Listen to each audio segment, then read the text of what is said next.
नमस्कार विद्यार्थी मित्रांनो, मी PSI अजिंक्य शंकर पवार तुमचं सर्वांचं या आपल्या यूट्यूब चॅनलमध्ये स्वागत करतो. मित्रांनो, गेले 2-3 व्हिडिओ आपण विविध विषयांचे IMP टॉपिक आणि स्ट्रॅटेजी डिस्कस केली.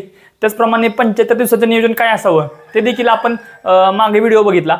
आता आपण मित्रांनो आज इकॉनॉमिकच्या IMP टॉपिक आणि स्ट्रॅटेजी काय असेल ते आपण पाहणार आहोत. तर आपला हा विषय प्रीसाठी 15 मार्काला आहे. अजून देखील याचं वेटेज कमी केलेलं नाही, जसं की हिस्ट्री आणि जॉग्राफीचं 10 मार्काला केले, पण हे देखील आत्ता देखील 15 मार्काला आहे. त्यामुळे इकॉनॉमिक्स हा टॉपिक हा घटक खूप महत्त्वाचा आहे, 15 मार्काला आहे आणि यामध्ये आपण कमीत कमी 12-13 मार्क्सपर्यंत पोहोचू शकतो. आपले प्रीसाठी एक तर कन्सेप्च्युअल घटक आणि त्यानंतर जे काही फॅक्च्युअल डेटा असेल असं दोन्ही प्रकारचे प्रश्न असतात. त्यामुळं आता आपण सविस्तररित्या जाणून घेऊया की कोणत्या घटकांवरती प्रश्न आहेत. या ठिकाणी पहिला घटक आहे दारिद्र्य. दारिद्र्य आयोगाचा अत्यंत आवडता विषय, ह्याच्यावरती 100% एक क्वेश्चन असतोय. दारिद्र्यामध्ये तुम्ही या ठिकाणी पाहू शकता की ग्लोबल हंगर इंडेक्स असेल, मल्टी डायमेन्शनल पॉवर्टी इंडेक्स. या इंडेक्समध्ये आपण काय करायचं आहे की भारताची रँक कोणते, त्याचं IM काय आहे ती आणि यावर्षी त्याचे टॅगलाईन काय आहे, तर हे करणं महत्त्वाचं आहे. तसेच या जे निर्देशांक आहेत ते कधी सुरुवात झाल्या आणि त्याची मोजणी कुठली संस्था करत्या हे पाहणं या ठिकाणी महत्त्वाचं आहे. त्याचप्रमाणे जे दारिद्र्य आपण ठरवतो, असुरक्षित गट असेल किंवा बहुआयामी दारिद्र्य असेल, तीव्र बहुआयामी दारिद्र्य असेल, हे पाहणं या ठिकाणी महत्त्वाचं आहे. त्यानंतर दारिद्र्याच्या ज्या काही समिती आहेत, त्या अलग समिती असेल, लकडवाला समिती असेल, तेंडुलकर समिती, रंगराजन समिती, यांची आकडेवारी खूप महत्त्वाची आहे. आणि तसंच त्यांनी जी दारिद्र्याची मोजणी केल्या त्यामध्ये जी दारिद्र्याची टोपली आहे त्या टोपलीमध्ये कुठलं घटक इन्क्लूड केलेत, कॅलरी मूल्य किती आहे, त्याप्रमाणे दरडोई खर्च किती आहे, हे पाहणं महत्त्वाचं आहे. या समित्यांच्या व्यतिरिक्त ज्या काही आपल्या समिती आहेत, PD ओझा समिती असेल, नंतर तुमची दांडेकर रथ समिती असेल, अशा विविध मिनान समिती असेल, त्या समिती देखील पाहणं गरजेचं आहे. या समित्यांच्यावरती डिटेलमध्ये त्यांची आकडेवारी करणे गरजेचं आहे. जो 2009 असेल, 11-12 असेल, याची आकडेवारी पाहणं गरजेचं आहे. पुढील घटक आहे की त्यांची मोजणी पद्धत, URP, MRP आणि MMRP, दारिद्र्याची जी काही मोजणी पद्धत आहे त्यामध्ये NSSO आणि CSO कशा रीतीने हे दारिद्र्य काउंट करतं ते घटक देखील महत्त्वाचं आहे. पुढील महत्त्वाचा घटक आहे बेरोजगारी. आता बेरोजगारीवरती काय येते, तर बेरोजगारीचे प्रकार, यामध्ये छुपी बेरोजगारी असते, हंगामी बेरोजगारी, संरचनात्मक बेरोजगारी, हे जे प्रकार कन्सेप्च्युअल जो पार्ट आहे तो पाहणं महत्त्वाचं आहे. त्यानंतर त्यांची मोजणी पद्धत, युज्युअल स्टेटस असेल, करंट विकली स्टेटस, करंट डेली स्टेटस, हे जे काय आहेत ते डिटेलमध्ये पाहणं गरजेचं आहे. ह्याच्यावरती कन्सेप्च्युअल क्वेश्चन 100% असतोय. त्याचप्रमाणे जे आपल्या पंचवार्षिक योजना होत्या, 10वी पंचवार्षिक असेल, 11वी 12वी, तर यामध्ये जे आपली काही शासनानं रोजगार निर्मिती लक्ष ठेवलेली 53 दशलक्ष, 50 दशलक्ष, 10 दशलक्ष प्रति इयर, हे जे काही उद्दिष्ट होते वेगवेगळे, ते पंचवार्षिक योजनेच्या अनुषंगाने पाहणे गरजेचं आहे. त्याचप्रमाणे बेरोजगारी संपवण्यासाठी आपल्या ज्या शासनाच्या आणि राज्याच्या ज्या योजना आहेत ते तुम्ही पाहणं गरजेचं आहे. त्यामध्ये मनरेगा असेल, स्वर्ण जयंती रोजगार असेल, जवाहर रोजगार निर्मिती योजना असेल, अशा ज्या काही योजना आहेत ह्याचा डेटा तुम्ही कोळंबे सरांचा एक स्वतंत्र टॉपिक आहे की रोजगार निर्मितीविषयी योजना, तर त्या पूर्ण योजना या ठिकाणी करणं गरजेचं आहे. ह्या रोजगारावरतीच, या योजनांच्यावरती एक 100% प्रश्न आहे गेल्या काही कालावधीमध्ये. पुढील महत्त्वाचा घटक आहे, ज्याप्रमाणे आपण MPA बघितला त्याचप्रमाणे आपले जे महत्त्वाचे निर्देशांक आहेत ते करणं गरजेचं आहे. ते कोणते आहेत, तर ह्युमन डेव्हलपमेंट इंडेक्स, नंतर GGI असेल, जेंडर डेव्हलपमेंट इंडेक्स असेल, त्याचप्रमाणे जागतिक लिंग आधारित आंतरनिर्देशांक, हे निर्देशांक कधीपासून प्रकाशित झाले, हे कोण मोजतं, त्याचे IM काय आहेत, भारताची गेल्या 2 वर्षांमध्ये जे रँकिंग आहे ते पाहणं गरजेचं आहे. पुढील महत्त्वाचा घटक आहे सार्वजनिक वित्त. आता सार्वजनिक वित्त most IMP topics for pre, ह्याच्यावरती एक 100% क्वेश्चन आहे आणि तो डिटेलमधनं पाहणं गरजेचं आहे. जसं दारिद्र्य आहे तसंच सार्वजनिक वित्तावरती एक प्रश्न फिक्स आहे. आता सार्वजनिक वित्तामध्ये काय पाहायचं आहे, घटक खूप मोठा आहे, त्यामध्ये करण्यासारखं खूप आहे. त्यामध्ये आपण काय प्रामुख्याने पाहायचं आहे, जरा जो आपला महसुली आणि भांडवली जमा आणि खर्च आहे, या महसुली जमेमध्ये आणि भांडवली जमेमध्ये आणि महसुली खर्चामध्ये आणि भांडवली खर्चामध्ये जे कोणते घटक इन्क्लूड होतात ते घटक करणं महत्त्वाचं आहे. ते तुम्हाला प्रॉपर माहिती असलं पाहिजे. महसुलीमध्ये कर आणि करेतर काय असेल, भांडवलीमध्ये कर्ज स्वरूपाची जी जमा आहे आणि योजनांचा वरील खर्च, हे कशामध्ये पकडायचं ते तुम्ही एकदा डिटेलमध्ये पाहणं गरजेचं आहे. पुढील वित्तामध्ये IMP टॉपिक आहे की त्रुटीची संकल्पना, ज्या आपल्या राजकोषीय तूट असेल, चलनविषयक तूट असेल, संरचनात्मक तूट असेल, ह्या ज्या काही तुटीच्या संकल्पना आहेत त्यांचे जे फॉर्म्युला आहेत ते एकदम मुखोद्गत करून ठेवा. राजकोषीय तुटी तर अत्यंत महत्वाचे आहे. गेल्या प्रश्नपत्रिकांचा अभ्यास करता राजकोषीय तुटीवरती 100% क्वेश्चन असतोय, तर तुम्ही ते करणं गरजेचं आहे. पुढील असेल की अर्थसंकल्प. सार्वजनिक वित्तामध्येच पुढचा महत्त्वाचा टॉपिक आहे अर्थसंकल्प.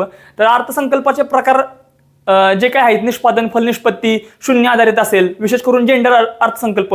जेंडर अर्थसंकल्प तर आपल्या आयोगाचा आवडता टॉपिक आहे. त्याच अनुषंगाने महाराष्ट्रानं शून्य आधारित अर्थसंकल्प कधी सादर केला, त्यानंतर लिंग आधारित अर्थसंकल्प महाराष्ट्र शासनानं कधी सादर केला ते पाहणं महत्त्वाचं आहे.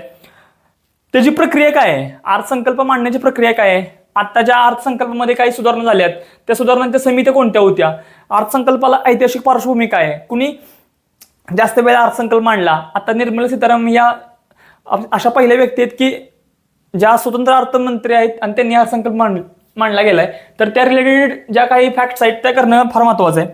पुढील महत्त्वाचा घटक आहे की जो आपला संचित निधी, सार्वजनिक निधी आणि आकस्मिक निधी आहे. तर ह्या निधीमध्ये कुठले कुठले घटक येतात तर ते पाहणं या ठिकाणी महत्त्वाचं आहे. ते देखील तुम्ही डिटेलमध्ये करून घ्या. पुढील घटक आहे कॅग आणि CGA. कॅग आणि CGA हे आपले जे काही खर्च होते त्याच्यावरती नियंत्रण ठेवण्याचं काम करतात. तर तुम्ही हे दोन घटक करणं महत्त्वाचं आहे. त्यातच लोक अंदाज समिती असेल, लोकलेखा समिती असेल, सार्वजनिक उपक्रम समिती असेल, ह्या ज्या समित्या आहेत त्या तुम्ही डिटेलमध्ये करणं गरजेचं आहे. पुढील घटक आपण सार्वजनिक वित्तामध्ये असा आहे की काही जे सिद्धांत आहेत. आता सिद्धांत बहुतांश वेळा हा राज्यसेवेचा पार्ट आहे, पण कधी कधी प्रीला पण कंबाईनच्या प्रीला पण विचारला गेला आहे. त्यातले महत्त्वाचे सिद्धांत सॅम्युएल, केन्स आणि एरिक हे जे सिद्धांत आहेत ते तुम्ही ओव्हरलुक करणं गरजेचं आहे. पुढे सर्वात महत्त्वाचा FRBM ऍक्ट आहे. आयोगाचा एकदम आवडता टॉपिक आहे FRBM ऍक्ट 2003चा. त्याच्या शिफारसी काय आहेत, त्याचे उद्दिष्ट 2009 पर्यंत 8-9 पर्यंत किती होते, त्याचा तुलनात्मक अभ्यास या ठिकाणी पाहणं गरजेचं आहे. आणि FRBM ऍक्ट एकदम विस्तृतरित्या करा, ह्याच्यावरती देखील 100% क्वेश्चन आहेत. पुढील घटक आहे राष्ट्रीय उत्पन्न. आता राष्ट्रीय उत्पन्नामध्ये आपण काय करायचंय तर राष्ट्रीय उत्पन्नामध्ये GDP, ग्रॉस डोमेस्टिक प्रोडक्ट, नंतर GNP असेल, आपलं NNP असेल आणि ग्रीन GDP. विशेष करून ग्रीन GDP वरती प्रश्न येण्याचं प्रमाण जास्त आहे. तर ग्रीन GDP मग चीननं कधी मांडला, त्यानंतर भूटान पण ग्रीन GDP संदर्भात आपला इंडेक्स प्रकाशित करत असते. त्यांचा हॅपीनेस इंडेक्स पण भूटानचा असतोय. तर हे पाहणे गरजेचं आहे. त्याचे आधारभूत वर्ष काय आहेत, त्या आधारभूत वर्षासाठी ज्या समित्या असतात त्या समित्या एकंदरीत पाहणं गरजेचं आहे. पुढील त्यांची जी राष्ट्रीय उत्पन्नाची मोजणी पद्धत आहे, उत्पादन, उत्पन्न आणि कर पद्धत, हे तुम्ही डिटेलमध्ये पहा. कारण या पद्धतीमध्येच आपल्याला प्रश्न या ठिकाणी फ्रेम होतोय. तर हे पाहणं गरजेचं आहे. पुढील घटक आहे की राष्ट्रीय उत्पन्न समिती. जे 1949 राष्ट्रीय उत्पन्न समिती आहेत त्यांनी कोणत्या पद्धती स्वीकारल्या तर ते पाहणं गरजेचं आहे. आणि त्यांचे अध्यक्ष आणि सदस्य ह्याच्यावरती देखील मागील कालामध्ये प्रश्न आहे आणि ते करणं देखील गरजेचं आहे. आता राष्ट्रीय उत्पन्न कॅल्क्युलेट जे CSO करते आणि NSSO जो डेटा गोळा करते, तर ते देखील ह्या दोन संस्था देखील या अनुषंगाने पाहणं या ठिकाणी गरजेचं आहे. पुढील घटक आहे राष्ट्रीय सांख्यिकी आयोग. जो आपला राष्ट्रीय सांख्यिकी आयोग आहे त्याचे देखील सदस्य, अध्यक्ष कोण आहेत ते पाहणं या ठिकाणी तुम्ही गरजेचं आहे. राष्ट्रीय उत्पन्नामध्ये काही ज्या संकल्पना आहेत त्या करणं खूप गरजेचं आहे. एक आहे गिनी गुणांक, लॉरेन्स वक्ररेषा, फिलिप वक्ररेषा. हे जे काही संकल्पनात्मक क्वेश्चन आहेत ते देखील आयोगाला अपेक्षित असतात आणि त्या रिलेटेड आपण करणं इथं गरजेचं आहे. पुढील घटक आहे किंमत वाढ. आता किंमत वाढ म्हणजे आपलं चलनवाढ. चलनवाढीमध्ये काय बघायचं आहे तर चलनवाढीचे प्रकार. पुढील त्यामध्ये घटक असेल वेगवेगळे चलनवाढीचे प्रकार आहेत, रांगती, नंतर पळणारी, असे जे प्रकार आहेत. आणि ते त्याची टक्केवारी कुठून जे कुठेपर्यंत जो डेटा असतोय ते तुम्ही या ठिकाणी करणं गरजेचं आहे. पुढील घटक आहे घाऊक किंमत निर्देशांक आणि ग्राहक किंमत निर्देशांक. हे खूप महत्त्वाचे दोन घटक आहेत. ह्याच्यावरती देखील 100% प्रश्न फ्रेम होण्याची शक्यता आहे. आणि त्यामध्ये काय काय करायचं आपला तर CPI आणि WPIचं आधारभूत वर्ष काय आहे, अभिजित सेन समिती या घटकामध्ये काय ते तुम्ही डिटेलमध्ये करणे गरजेचं आहे. त्यांच्या ज्या शिफारसी आहेत त्या देखील महत्त्वाच्या आहेत.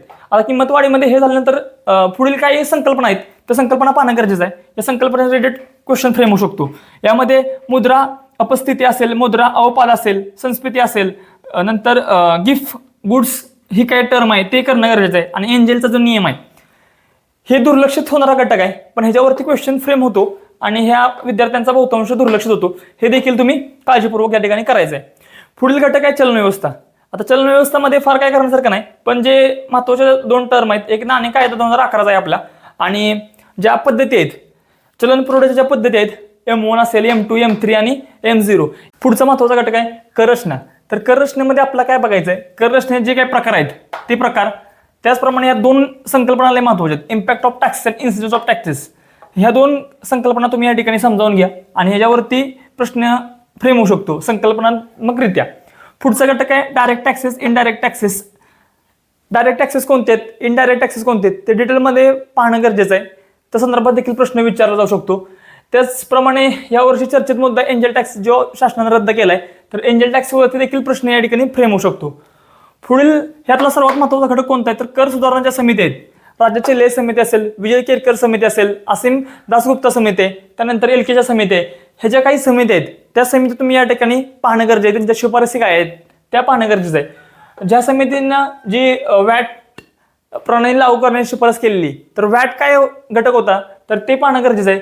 वॅट स्वीकारणारं पहिलं राज्य कोणतं आहे, महाराष्ट्रानं कधी स्वीकारलं ते देखील इन डिटेल करणं गरजेचं आहे. पुढे कर रचनेमध्ये जीएसटीला समिती कुठली होती, ती विजय केरकर समिती असेल. 122वी घटनादुरुस्ती विधेयक काय होतं, 101वी घटनादुरुस्ती संमत कधी झाली आणि जीएसटी लागू कधी झाला, 1 जुलै 2017. ह्या तारखा यातल्या महत्त्वाच्या आहेत, ते इन डिटेल करणं. ह्यातल्या ज्या फॅक्ट आहेत जीएसटी मधल्या त्या तुम्ही व्यवस्थित करायच्या आहेत. त्यानंतर जीएसटीला संमती देणारं पहिलं राज्य कधी आहे, महाराष्ट्राने संमती कधी दिली, जीएसटी काउन्सिल काय आहे, त्याची भूमिका यामध्ये काय आहे ते पाहणं या ठिकाणी गरजेचं आहे. त्याचप्रमाणे जीएसटी लागू करताना जे केंद्राचे 8 आणि राज्याचे 9 कर समाविष्ट झाले, तर ते कर कोणते कोणते होते ते पाहणे या ठिकाणी गरजेचं आहे. त्याचप्रमाणे जीएसटीनं काही आर्टिकल आपल्या संविधानात टाकले, 246A, 269A, 279A. हे जे आर्टिकल त्यांचं टायटल काय ते पाहणे फक्त गरजेचं आहे. पुढचं असेल जीएसटी स्लॅब आणि जीएसटीला असणारे अपवाद ते पाहणं मित्रांनो या ठिकाणी गरजेचं आहे. त्याचप्रमाणे जे वित्त आयोग आहेत, वित्त आयोगावरती देखील 100% क्वेश्चन फ्रेम होतो. वित्त आयोगाचे आपल्याला काय करायचं आहे, वित्त आयोगाचे अध्यक्ष कोण आहेत, सदस्य आणि सचिव हे पाहणं गरजेचं आहे. अलीकडचे जे वित्त आयोग आहेत 15 आणि 16 त्यांच्या डिटेलमध्ये तुम्हाला माहिती असणं गरजेचं आहे. त्याचप्रमाणे 12, 13, 14 यांचं निकष काय होतं आणि त्यामध्ये कुठल्या राज्याला किती वाटा मिळाला, महाराष्ट्राला किती % मिळाले ते देखील पाहणं या ठिकाणी गरजेचं आहे. पुढचा महत्त्वाचा घटक आहे बँकिंग. आता बँकिंगमध्ये काय पाहिजे, बँकिंग देखील खूप वास्ट घटक आहे, त्यामध्ये देखील प्रश्न विचारण्याचं प्रमाण खूप आहे. तर बँकिंगमध्ये काय, भारतीय बँकिंगचा उगम कधी झाला, पहिली बँक कधी होती, त्यानंतर ज्या इंग्रजांनी प्रेसिडेन्शियल बँक स्थापन केल्या त्या बँकाचा क्रम काय, म्हणजे कुठली प्रेसिडेन्शियल बँक कधी स्थापन केली ते तुम्ही या ठिकाणी पाहणं गरजेचं आहे. त्या प्रेसिडेन्शियल बँक एकत्र करून जी एसबीआय आपली तयार केली, तर एसबीआय 1955ला तयार करत असताना त्यामध्ये ज्या एसबीआयच्या वेगवेगळ्या शाखा होत्या, ज्या पुढील काळामध्ये एकत्रित एसबीआयमध्ये विलीन झाला, त्यांचा क्रम देखील एकदा विचारला गेलेला आहे, ते देखील तुम्ही या ठिकाणी करणं गरजेचं आहे. त्याचप्रमाणे जे काही आरबीआय असेल आपली 1948च्या कायद्याने निर्माण झाली, जे पूर्वी इम्पेरियल बँक होती, तर आरबीआय या ठिकाणी करणं गरजेचं आहे. त्याचप्रमाणे आरबीआयमध्ये मौद्रिक धोरण जे असेल आणि मौद्रिक धोरण आणि चलनवाढ हे नियंत्रणात्मक जे काही उपाय असतात आरबीआयचे ते देखील या ठिकाणी पाहणं गरजेचं आहे.